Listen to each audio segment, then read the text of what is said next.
Hello everyone, आप सभी लोगों का स्वागत है टीचिंग परीक्षा के आज के इस वीडियो में, जिसमें फ्रेंड्स हम लोग बिहार जनरल स्टडीज़ के लिए जो हम एक सीरीज़ चला रहे हैं उसको एक कदम और आगे बढ़ाएंगे।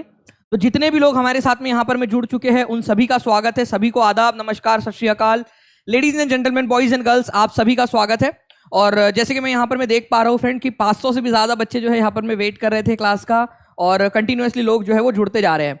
जल्दी जल्दी से हम लोग जो है यहाँ पर में हमारा सेशन स्टार्ट करें। और उससे पहले मैं एक चीज़ आप लोगों को फिर से बताना चाहूँगा यहाँ पर में कि बच्चे लोग जो है बहुत ही बढ़िया कोऑपरेटिव एक जो टीचिंग परीक्षा का जो परिवार बन गया है, ठीक है, ये बहुत अच्छा परिवार बन गया। यहाँ पर में बच्चे आपस में जब तक वेट कर रहे थे तब तक वो सवाल जवाब कर रहे थे, क्विज खेल रहे थे। तो ये बहुत अच्छी बात है। ये टीचिंग परीक्षा का जो है ना, ये जो पैटर्न बन गया है टीचिंग परीक्षा के ऊपर में, और कोऑपरेशन जो बन गया है, ये बहुत अच्छी चीज़ है। ठीक है, तो आप सभी को भी कॉन्ग्रेचुलेशंस, आप सभी को। ठीक है, जैसे यहाँ पर में किसी ने लिखा है कि 2009 में स्नो लियोपार्ड का प्रोजेक्ट जो है, हिम तेंदुआ प्रोजेक्ट आप लोगों का हुआ था। तो इस तरीके से बहुत बढ़िया वाला आप लोग रिवीजन भी कर रहे हो आपस में, अच्छी बात है। ठीक है, चलिए तो क्वेश्चन की तरफ में हम लोग आगे बढ़ते हैं। उससे पहले मैं आप लोगों से रिक्वेस्ट करूंगा कि आप लोग जहां भी इस सेशन को शेयर कर सकते हो अपने दोस्तों के साथ में, टेलीग्राम, फेसबुक, व्हाट्सएप, इंस्टाग्राम, जहां जहां भी शेयर कर सकते हो, हर एक ग्रुप में जल्दी जल्दी से आप सभी लोग इसको शेयर कर देंगे फ्रेंड्स, ताकि हम लोग बहुत ही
चलिए, अब आई थिंक आप लोगों को आवाज आ गई होंगी फ्रेंड्स यहाँ पर में जी।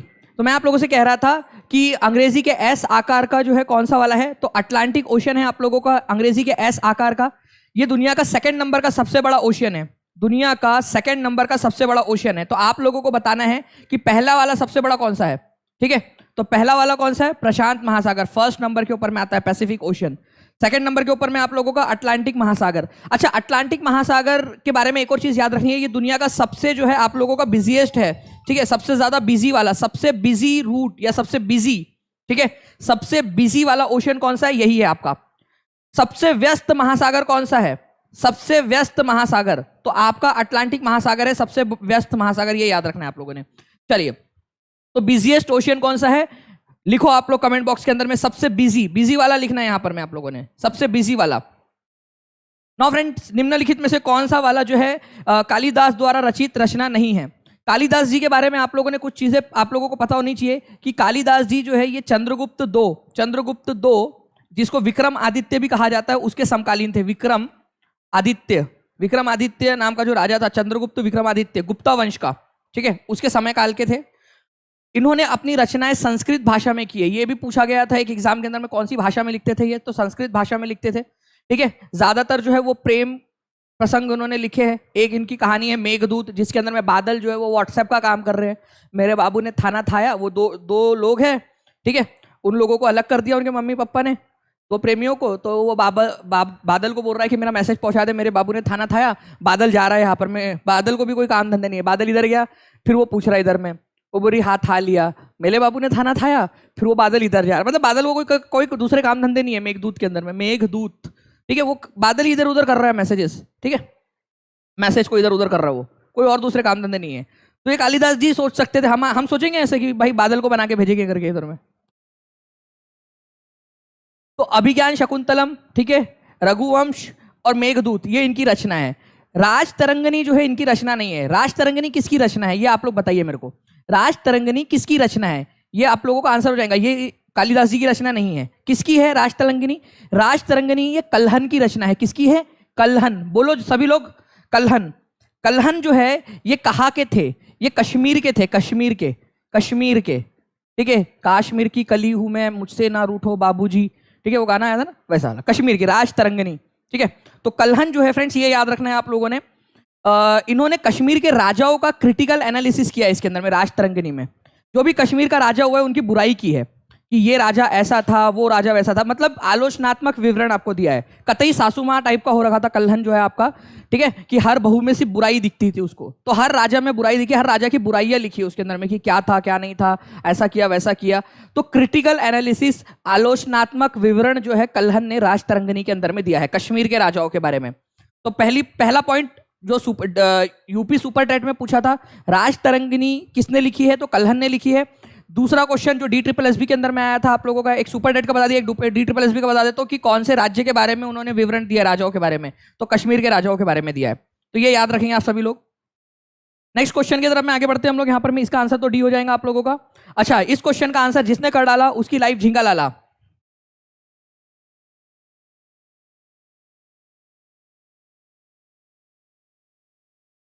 इस क्वेश्चन का आंसर करेंगे सभी लोग जल्दी जल्दी से।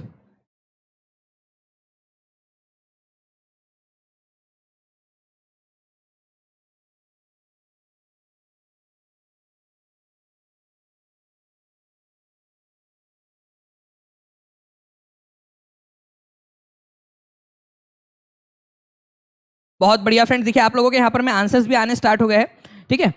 जब मैंने पहली बार ये नाम सुना था, ठीक है, तो मुझे लग रहा था कि भाई यार कोई मतलब फीमेल होंगी, क्योंकि न्यूजीलैंड की जो है ना वो फीमेल प्राइम मिनिस्टर की ही आदत लग चुकी थी, ठीक है। जेसिंडा अर्डन जो है न्यूजीलैंड की बहुत ही फेमस प्रधानमंत्री रही है, ठीक है। जेसिंडा अर्डन, जेसिंडा अर्डन बहुत सारी महिलाओं की ये इंस्पिरेशन रही है। जेसिंडा अर्डन बहुत सारी महिलाओं की। आपको पता है जेसिंडा अर्डन जो है एक ऐसी प्रधानमंत्री रही है जिन्होंने प्रधानमंत्री रहते हुए बेबी को जन्म दिया है। उन्होंने बोला है कि बेबी को जन्म देना कोई बुरी बात थोड़ी है कि मैं रिजाइन कर दूं और फिर मैं जो है बाद में ये वो करूं। तो उन्होंने बोला नहीं, मैं जो है प्रधानमंत्री रहते हुए दूंगी। तो उस समय उन्होंने दिया था। अभी उन्होंने हाल ही में जो है अपने पर्सनल कारणों से रिजाइन कर दिया दूसरे टर्म के अंदर में। तो उनके जगह पे उनके एक साथी है, ठीक है, क्रिस हिपकिंस, ठीक है। तो क्रिस हिपकिंस जो है ये अभी बने हैं यहाँ पर में, ये याद रखना है आप लोगों ने, क्रिप हिस्किंस। तो यहाँ पर में ये देखिए, ये है क्रिप हिस्किंस, और उससे पहले थे यहाँ पर में आपकी जेसिंडा अर्डन। जेसिंडा अर्डन तो काफी सारी महिलाओं के लिए ये एक इंस्पिरेशन थी उस समय में, जब उन्होंने ये फैसला लिया था उस समय में ये इंस्पिरेशन थी उन महिलाओं के लिए, बहुत सारी महिलाओं के लिए।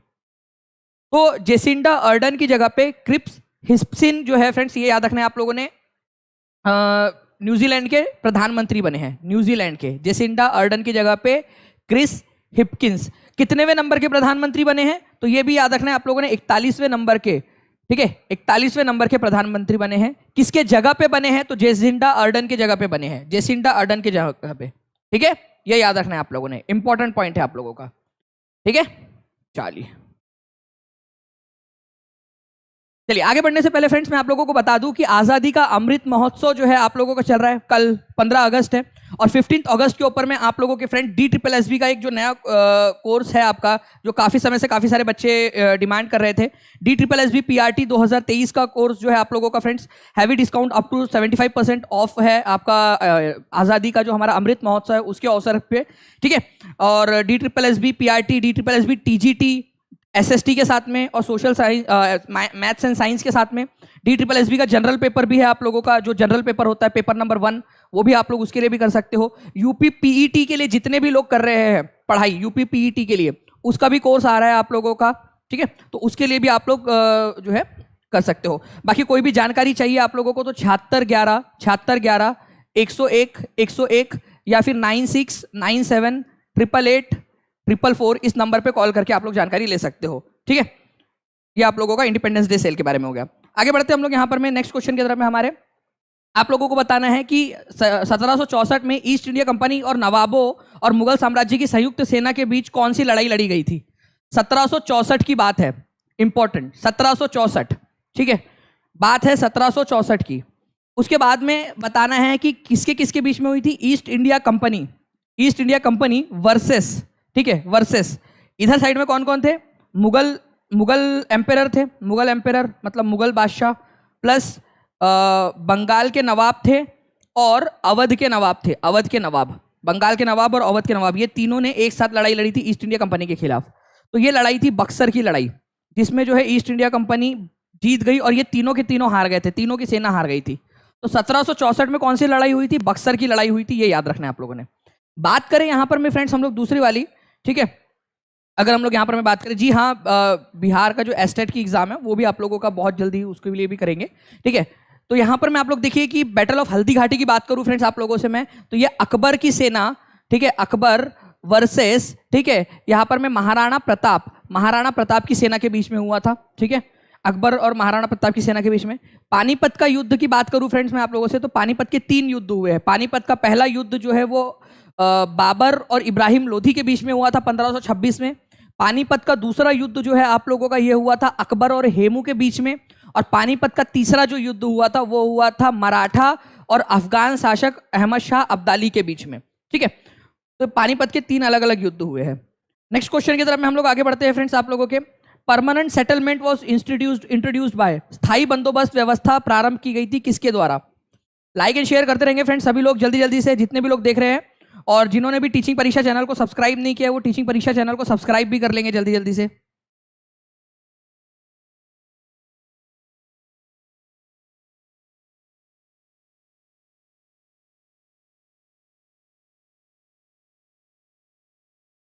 चलिए बहुत बढ़िया। तो देखिए फ्रेंड्स यहाँ पर मैं आंसर आप लोगों के आने स्टार्ट हो गया है। परमानेंट सेटलमेंट, इसको किस नाम से जाना जाता है, अपने आप में 1 नंबर का क्वेश्चन और बता रहा हूं आप लोगों को, ठीक है। परमानेंट सेटलमेंट को जमींदारी सेटलमेंट या जमींदारी सिस्टम भी कहा जाता है।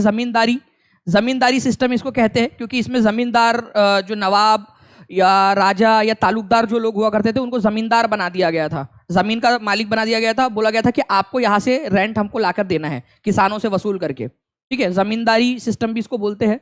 इसको जो है फ्रेंड्स 1793 के अंदर में, 1793 के अंदर में लॉर्ड कॉर्नवालिस ने इसको बंगाल, बिहार और उड़ीसा के इलाके में लागू किया था। बंगाल, बिहार और उड़ीसा के इलाके के अंदर में, ठीक है, बंगाल, बिहार और उड़ीसा के इलाके में इसको लागू किया था परमानेंट सेटलमेंट को। ये याद रखना है आप लोगों ने। इसको जमींदारी सिस्टम भी बोला जाता है आप लोगों का, ठीक है, जमींदारी सिस्टम भी आप लोग इसको बोलते हो। तो ये याद रखेंगे आप सभी लोग, इंपॉर्टेंट पॉइंट है, एग्जाम के अंदर में आप लोगों से पूछ सकते हैं, ठीक है। तो answer is option number B. तो जमींदारी सिस्टम, रियोतवारी सिस्टम और महलवारी सिस्टम, ये थोड़ा सा आपको याद रखना है, ठीक है। केरल में समुद्री तट की रेत में भरपूर मात्रा में क्या पाया जाता है, ठीक है।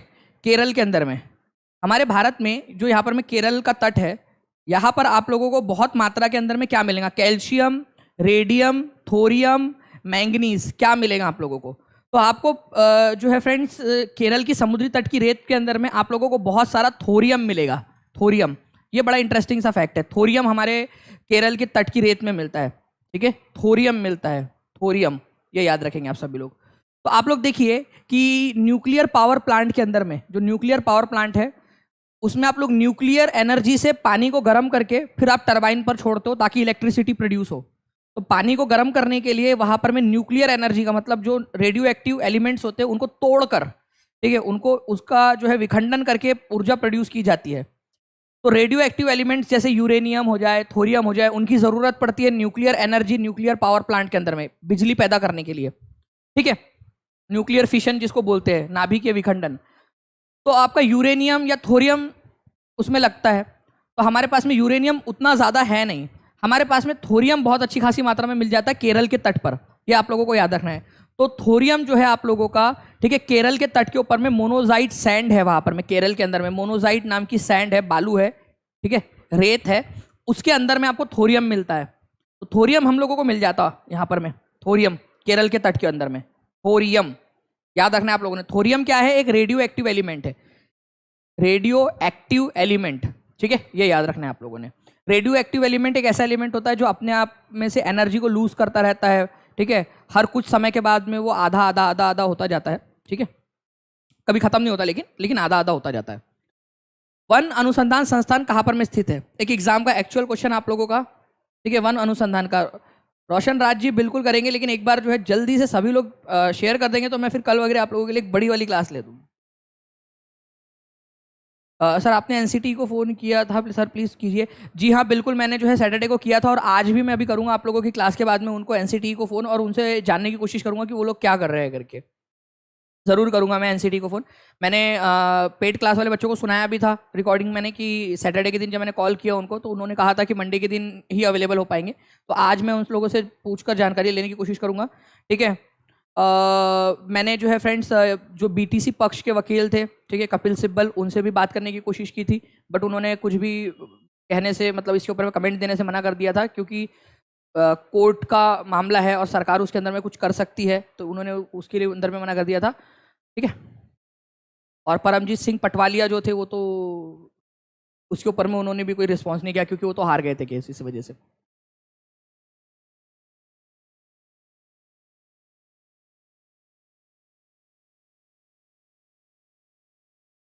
तो आंसर क्या हो जाएगा बताइए जल्दी से, ठीक है। वन अनुसंधान संस्थान कहाँ पर में है? दिल्ली में, भोपाल में, देहरादून में या मुंबई में? तो आंसर जो है फ्रेंड्स आप लोगों का देहरादून हो जाएगा। अब यहाँ पर में आंसर लगा हुआ है, हो सकता है कि जिस बच्चे का पेपर हो उसने गलत भी लगाया हो सकता है ना। तो इस वजह से आप लोग जो है उसमें ऐसे ना रहकर कि भाई वो आंसर लगाए तो वही आंसर होगा। तो wild life institute of India, ठीक है, wild life institute of India, बहुत ही इंपॉर्टेंट क्वेश्चन है। इंडियन इंस्टीट्यूट ऑफ आप लोगों का यहाँ पर में कहाँ चला गया भाई हिंदी वाला? अच्छा चलो कोई बात नहीं, ठीक है, हिंदी में मैं आप लोगों को प्रोवाइड कर दूंगा। तो wild life institute of India जो है देहरादून के अंदर में है। आप लोगों को याद रखना है वन अनुसंधान संस्थान, ठीक है। तो वन अनुसंधान संस्थान आप लोगों का मिल जाएगा आप लोगों को। Forest survey of India basically आप लोगों का देहरादून के अंदर में। Wild life institute of India, वन्य जीव अनुसंधान संस्थान, वन्य जीव संस्थान जो है आप लोगों का, ठीक है, ये भी आप लोगों का देहरादून में है। तो फॉरेस्ट सर्वे, यहाँ पर मैं फॉरेस्ट सर्वे की बात हो रही है आप लोगों की, तो वाइल्ड सर्वे ऑफ इंडिया या फॉरेस्ट सर्वे ऑफ इंडिया जो है आप लोगों का कहाँ पर में मिलेगा आप लोगों को? फॉरेस्ट रिसर्च इंस्टीट्यूट बोलो या फॉरेस्ट सर्वे ऑफ इंडिया बोलो, आप लोग फॉरेस्ट रिसर्च इंस्टीट्यूट बोलो, ये सारे के सारे आप लोगों के कहाँ पर में है? ये देहरादून के अंदर में आप लोगों के। तो ये तीन आप लोगों को याद रखना है, forest survey of India, forest research institute of India, ठीक है, या wild life institute of India, तीनों के तीनों देहरादून के अंदर में है। ओके, तीनों के तीनों क्या है? देहरादून के अंदर में है, ये याद रखना है आप लोगों ने। बाकी आपको जूलॉजिकल सर्वे ऑफ इंडिया की बात करेंगे तो वो कोलकाता के अंदर में, जूलॉजिकल सर्वे ऑफ इंडिया की, ठीक है। उसके बाद में जो है फ्रेंड्स अगर मैं आप लोगों से बात करूं जो Indira Gandhi national forest academy, देखो यहाँ भी फॉरेस्ट आ गया है, फॉरेस्ट एकेडमी, तो ये फिर से देहरादून के अंदर में फॉरेस्ट एकेडमी, ठीक है, ये याद रखना है आप लोगों ने।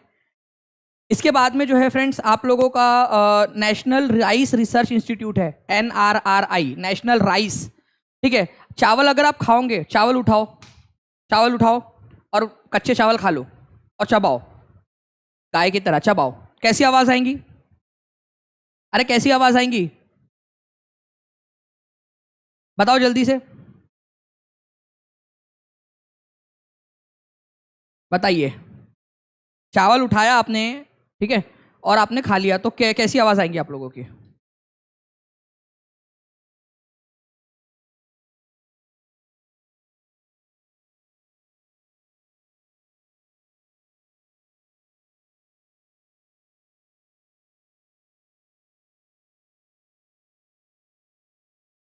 देखो अतुल प्रसाद जी का एक और ट्वीट आ गया है, ठीक है, holding TRE on time and disqualification of some candidates are two different things. While the former is so far unaffected by the recent order of the Honorable Supreme Court, the same can't be said for the later. Candidates should be realistic in making assumptions in their best interests. ठीक है, मेरे लाल, मेरे हरे, मेरे नीले, मेरे को एक बात बताओ, ठीक है, अतुल प्रसाद भैया, ठीक है, अजम्पशन बनाने के अंदर में अजम्पशन और रीजनिंग आपने आपने जब पढ़ी थी ना तो वो बहुत टाइम हो गया और हम अभी रोज पढ़ते हैं, पढ़ाते हैं अजम्पशन, रीजनिंग, ठीक है, असर्शन, सब कुछ। आप मेरे को एक बात बताओ अतुल भैया, कितने सारे बच्चे ऐसे थे जिसने जब फॉर्म अप्लाई किया तो उन्होंने बीएड भी कर रखा है और बीटीसी भी कर रखा है, उन्होंने फॉर्म अप्लाई करते समय बीएड लिख कर डाला है अपने आप को, ताकि वो लोग जो है दोनों में मतलब थोड़ा हायर क्वालिफिकेशन वो अपना दिखाना चाहते थे क्योंकि आपने बीएड को अलाउ किया है। तो मेरे को एक बात बताओ कि आप उसको कैसे सेग्रीगेट करोगे? अजम्पशन, रीजनिंग, असर्शन, सारी चीजें आप जो बता रहे हो ट्वीट के अंदर में, जिस बच्चे ने बीटीसी और बीएड दोनों किया हुआ है उसने फॉर्म में B.Ed डाला है, आप उसको कैसे सेग्रीगेट करोगे? आप कैसे अजम्पशन लगाओगे कि उसने BTC किया है या नहीं किया, या DLED किया है या नहीं किया है उसने? ठीक है, अभी का ट्वीट आया है उनका, अभी का जस्ट 2 घंटे पहले का। ओके, तो वो उनका कहना ये है, ठीक है, कि भाई अजम्पशंस जो लगा रहे हैं वो चीज़ है। मैं बताता हूँ आप लोगों को, पहले यहाँ पर मैं कीजिए आप लोग। तो फॉरेस्ट अकेडमी आप लोग जो है नेशनल राइस रिसर्च इंस्टीट्यूट जो है, आपका चावल खाओगे तो कट कट आवाज आएंगी आप लोगों की, कट कट कट कट आवाज आएंगी आप लोगों को, ठीक है। कटक में है ये, national Institute of nutrition, Hyderabadi बिना, ठीक है। हैदराबादी बिरयानी खाएगा आप लोगों ने? हैदराबादी बिरयानी खाएगा, ठीक है, बताओ।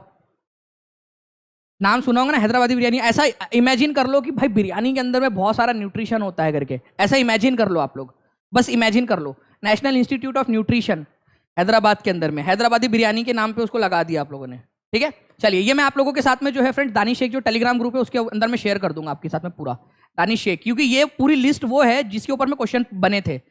हर एक चीज के ऊपर में क्वेश्चन आया था, वो वाली चीज बता रहा हूं आपको, ठीक है। ये वाला वो है आपका।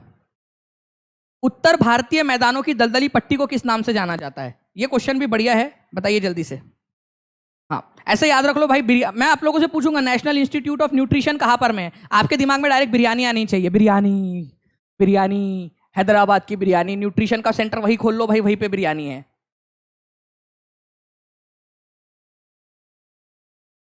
ठीक है।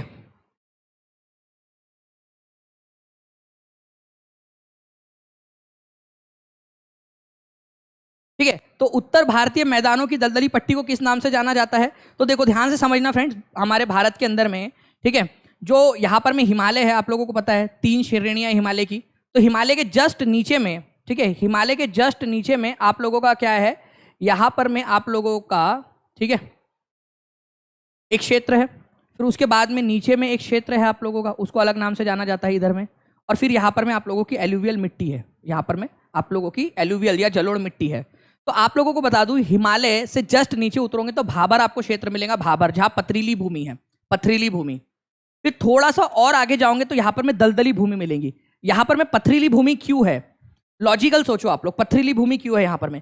क्योंकि जो नदियां है वो अपने साथ में बहुत सारे पत्थरों को लेकर आई है, सेडिमेंट्स को लेकर आई है, पत्थर वगैरह यहां पर में बिखरे पड़े हैं, पथरीली भूमि है भाबर।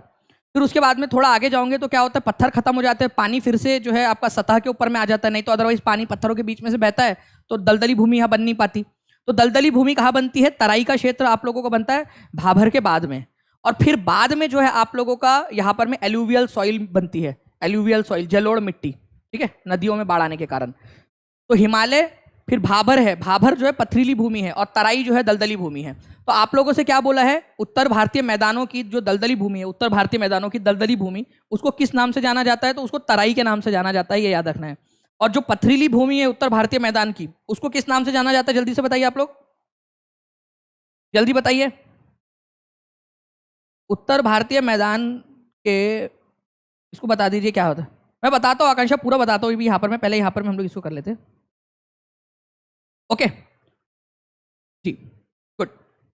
भाबर कहा जाता है, ये याद रखना है आप लोगों ने। Who has been called the Napoleon of India? Bharat का नेपोलियन किसको कहा गया है? जल्दी से बता दीजिए, भारत का नेपोलियन किसको कहा गया है? Napoleon of India. तो भारत का नेपोलियन किसको कहा गया है? ठीक है, तो भारत का नेपोलियन जो है फ्रेंड्स, ये कहा गया है आप लोगों का समुद्रगुप्त को।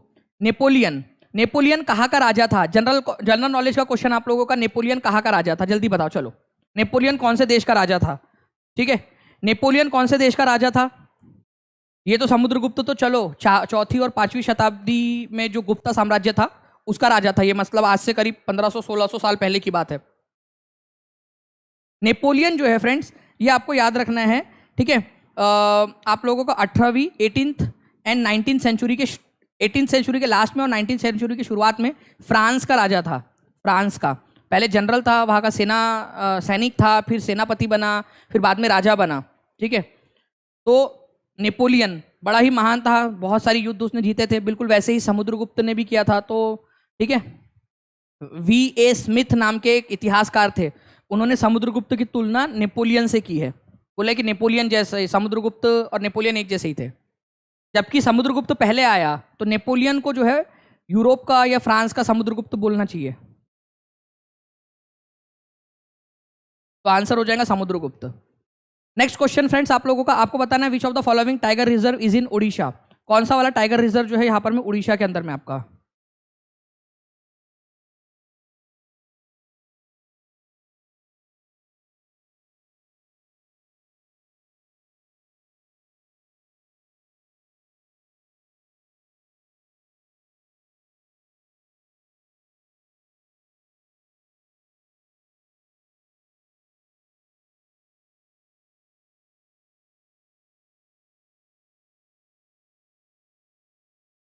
जल्दी जल्दी से बताइए इसका आंसर क्या होगा आप लोगों का?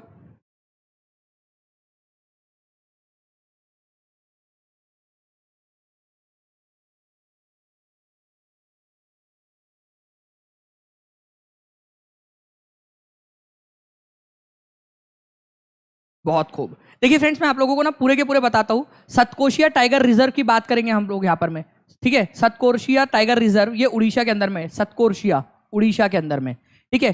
पेंच नेशनल पार्क, पेंच, ये महाराष्ट्र और मध्य प्रदेश की बॉर्डर पर है, मध्य प्रदेश वाले एरिया में, मध्य प्रदेश के अंदर में, ठीक है। महाराष्ट्र और मध्य प्रदेश की बॉर्डर में मध्य प्रदेश वाले एरिया में है पेंच नेशनल पार्क, ठीक है। पेंच टाइगर रिजर्व भी है वहां पर में।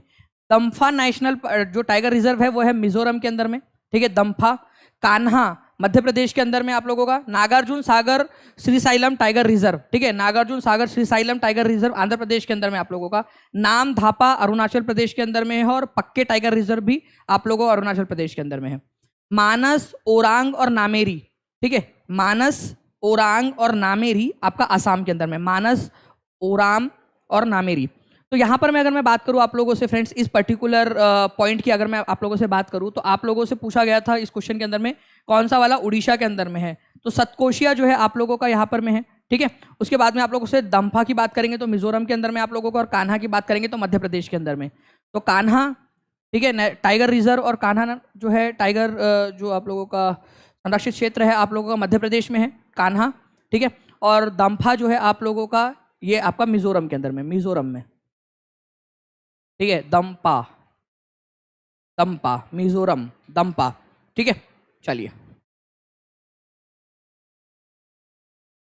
जब आपका दम भर जाता है, ठीक है, दम आ जाता है आप लोगों को, आप बहुत जोर से भाग रहे हो, ठीक है, और जनरली जो लोग हैं, बहुत सारे लोग, मतलब भगवान का नाम निकलता है उनके मुंह से, दम आ गया भाई, भागते भागते आ गए, सर की क्लास चालू हो गई थी, भागते भागते आ गए, दम भर गया है राम, दम भर गया मेरा, तो ठीक है, ऐसे ही बोलते हैं ना बहुत सारे लोग, तो दम पा, ऐसा याद रख लेना आप लोग, दम भर जाता है तो मिजोरम जाते हो आप लोग, राम, मिजोरम, ठीक है। चलिए, तो ये आप लोग इसका स्क्रीनशॉट ले सकते हो। ये वो क्वेश्चन है आप लोगों के जो बार बार एग्जाम के अंदर में आप लोगों से पूछे गए हैं, और हो सकता है आने वाले एग्जाम्स के अंदर में भी आप लोगों से पूछ लिया जाए, इसी वजह से कह रहा हूँ कि इसको प्लीज एक बार देख लीजिए आप लोग। नाउ फ्रेंड्स, कुछ क्वेश्चंस जो है मैं आप लोगों को रिवीजन वाले क्वेश्चन भी आप लोगों को एक बार पूछना चाहूंगा आप सभी लोगों से, ठीक है। इस क्वेश्चन का आंसर कीजिए, असहयोग आंदोलन के दौरान बिहार के कृषकों का नेतृत्व किसने किया था? असहयोग आंदोलन हुआ था 1920 के अंदर में, 1920 से 1922 के बीच में। उस समय बिहार में जो किसान थे उनका नेतृत्व किसने किया था 1920-22 के अंदर में? तो 1920-22 के अंदर में राजकुमार शुक्ल ने नहीं किया था, श्री कृष्ण ने नहीं किया था, जेबी कृपलानी ने नहीं किया था, आंसर होगा स्वामी विद्यानंद जी ने किया था, ठीक है, स्वामी विद्यानंद जी। इन्होंने जो है फ्रेंड्स बिहार के अंदर में स्पेशली दरभंगा वाला जो इलाका है वहां पर में किसानों का नेतृत्व किया था और असहयोग आंदोलन करवाया था किसानों से। असहयोग आंदोलन नॉन कॉपरेशन मूवमेंट 1920 से 1922 तक चला था। 1922 के अंदर में चौरी चौरा जो कांड हो गया था, चौरी चौरा नाम की जगह है उत्तर प्रदेश में, वहां पर में कुछ लोगों ने पुलिस स्टेशन को आग लगा दी थी, 22 लोगों की मृत्यु हो गई। इस वजह से गांधी जी ने असहयोग आंदोलन बंद कर दिया था अचानक से। बाकी असहयोग आंदोलन के समय में बिहार में किसानों का नेतृत्व किसने किया था? तो स्वामी विद्यानंद जी ने किया था। ये याद रखेंगे आप सभी लोग, इंपॉर्टेंट पॉइंट है, एग्जाम के अंदर में आप लोगों से पूछा जा सकता है, याद रहेगा आप सभी लोगों को ये चीज। चलिए, बहुत बढ़िया, 2000 से ज्यादा लोग देख रहे हैं फ्रेंड्स, और 1000 के करीब करीब में लाइक है यहाँ पर में। तो आप लोग जल्दी जल्दी से जो है लाइक का नंबर भी बढ़ाते रहेंगे और शेयरिंग भी करते रहेंगे सभी लोग, शेयरिंग इज केयरिंग। चलिए, गुड, आगे बढ़ते हैं हम लोग फ्रेंड्स। यहाँ पर में ए इज द आंसर। आप लोगों का नेक्स्ट क्वेश्चन जो है वो भी मैं आप लोगों को दिखा देता हूँ। नेक्स्ट क्वेश्चन आप लोगों का वो भी आप लोग एक बार देख लीजिए ताकि आप लोगों की रिवीजन वहां पर में हो जाए।